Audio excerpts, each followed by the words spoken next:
Looking for cheap Madden coins? Check out my new sponsor, Coinbank UT, for the cheapest, fastest, and most reliable coins on the internet. And I can help you save some money too. Be sure to use my code Bkindel for 15% off your order. Fellas, Madden 21 is here! I'm so fucking happy. This game can finally put me out of my misery, out of the depression, and the angst of anger that Madden 20 put me in. Guys, it's like fucking Christmas. I'm so happy. Madden 21! Let me know in the comments section what your thoughts on the game are so far. So far, I'm loving it. I'm just grinding solos. I'm just happy to have a video game to grind again and where content is constantly going to be coming out. It's going to be so much fun. As the content drops, so do we, baby. This is video numero dos out of 3 today. So be sure to hit that subscribe button with that notification bell on because we're going to be banging out videos, and not the type of videos that you're probably used to seeing.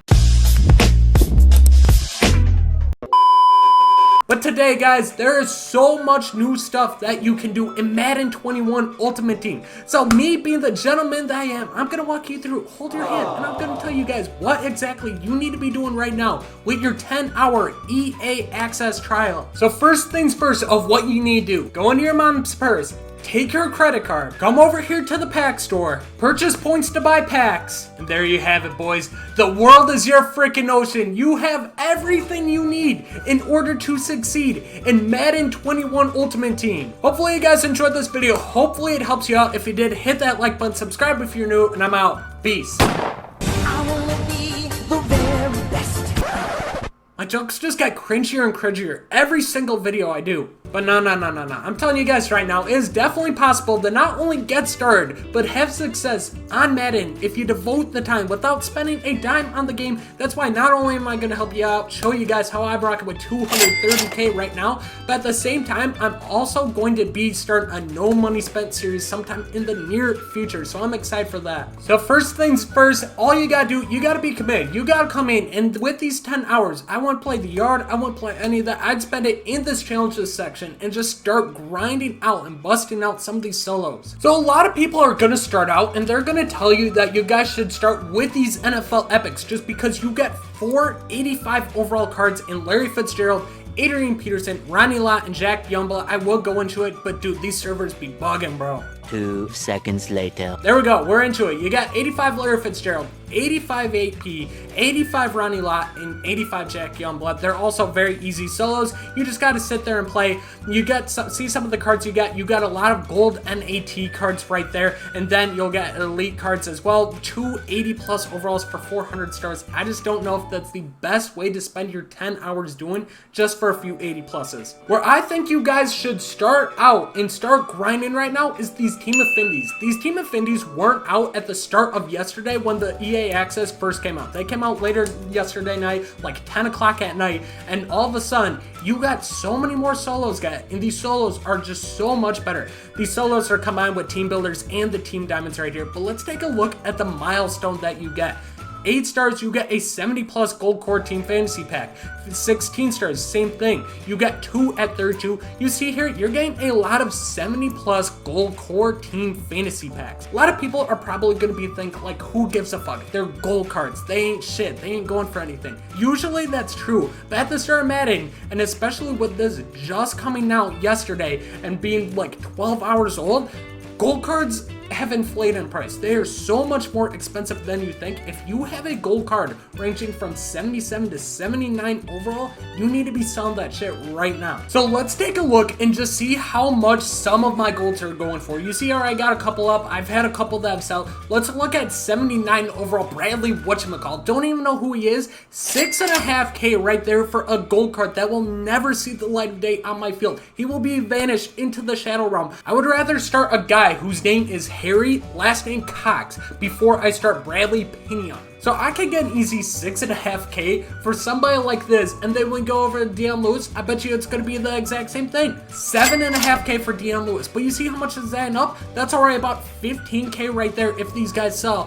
for 2 gold players. That will never see a live day, and you guys probably have a lot more high-end golds than you think if you've been grinding out these solos, if you bought any form of packs. With your pre-order packs that you've got, if you got those, you should have some. There's no way Jamal Williams is ever going to sell for that much. And reason why these are so expensive is because when those team diamonds came out, it completely flooded the market for golds, because honestly, there's no hard cards to get in those.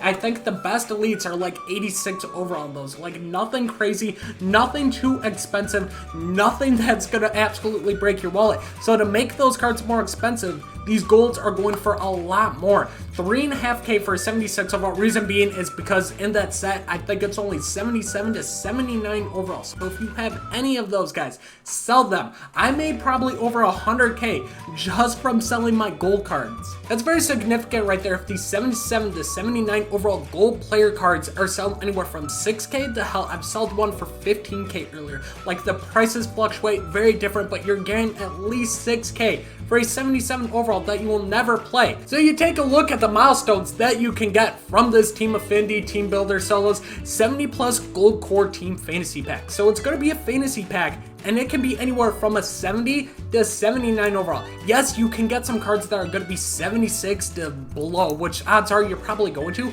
but if you get a card and you hit on a 77 to 79 overall, you're getting at least 6K right there. And there's a lot of them that are easy to get. That's not going to take a lot of solos. 8 stars right there, I think a solo and a half. 16 right there, 3 solos. Right there, you could get 12K. Then you get 2 right there. Another 2 right there. So we have 6 70 plus overall these fantasy packs, only in 48 stars, which is not going to be a lot. That's going to be like 12 solos. You can get that done pretty quickly, and you have a chance at getting a good amount of coins right there. If you hit a 77 plus, it's very unlikely, but there's a chance you're looking at like 40K in a matter of minutes. Plus you get the coins right there, 4K, and you get into the good stuff, which is the elites, the 80 to 84 overall core division fantasy. I'm not sure how that works. I'm assuming you just pick a division and then it'll pick a random like players from that division as a fantasy pack. But once again, you have a chance to get more 84 overalls. Those 84s, they'll go for a decent amount, and they're gonna go in those sets. So if you want to do any of those Team Diamond sets, those are your cards you want to go after. It's a lot of repeat. It's a lot of those 70 plus gold core team fantasy packs, and then this 80 to 84 overall core division fantasy pack, but that's not bad. 2 more golds right there. 2 more golds right there. 80 to 84 plus 5K right there. 2 gold core right there. 1,000, 2,000.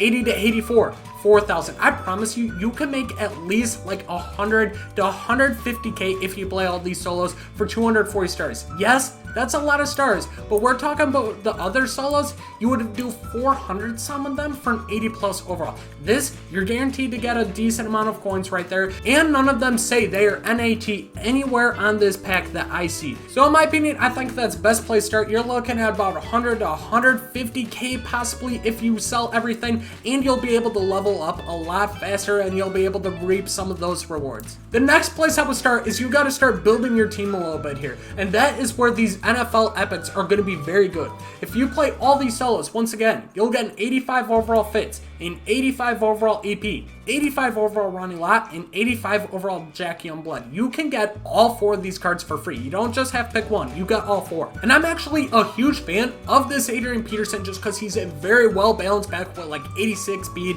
mid 80s truck. He has mid 80 stats across the board, which is a great running back to have this early. And this Jack Youngblood reminds me a lot of Aaron Donald just because he has the speed, he has the power move, and the block shed's going to be good enough. He is a cheaper version of Aaron Donald because like he's free. So with EA access being complete, you could have 4 85 plus overalls. You'll also be able to get a ton of coins from these team affinities along with some 80 to 84s if you decide to keep those. This one is very risky just because you talking about 45 stars. It's not that hard, but you only got 10 hours to play this, and you get an elite 80 plus NAT card that you can't even sell, and odds are more than likely it's going to be an 80 overall. These 2 sequences right here, even if you don't have the best team and you just got these 4 85 overalls and then a bunch of like golds and shit and whatnot, you will at least have some coins, and odds are you're warm-up level, you have a chance to get so high. People are already level 50 right now. Like, they grinded, and a lot of it's going to be these two. So reap the benefits of a high market for golds right now. Sell every high gold you have. Get your level overall and reap some of those rewards. But just remember, if you do decide to open packs, this happens every single year. People will sell too quick, it will bring cards prices down, and they end up getting not as much as the card's worth. Wait until the game officially comes out on the 25th, maybe even 28th. That way you have tons of people opening packs, tons of people open their pre-orders, tons of people buying stuff. More people are going to be buying stuff. You pull a card worth 130k, people aren't going to be spending that much this early into the game, and a lot of times that price, it'll be driven up because of how many people are opening packs on release day. So what I'm going to do is I'm holding on to all my cards, waiting until everybody has their hands on this game, and then I'm gonna sell anything. And at the very least, I think the prices will be roughly the same, but in years past, they've gone way up. But there you guys have it. You only got 10 hours. That is really what I would focus on right now, is trying to build your team and trying to get that coin stack up. Start out by playing those NFL affinity solos and then go over to the NFL Epic. Open packs along the way if you're a fucking packhead like me. Yours truly. I love you guys. I'm out. Peace.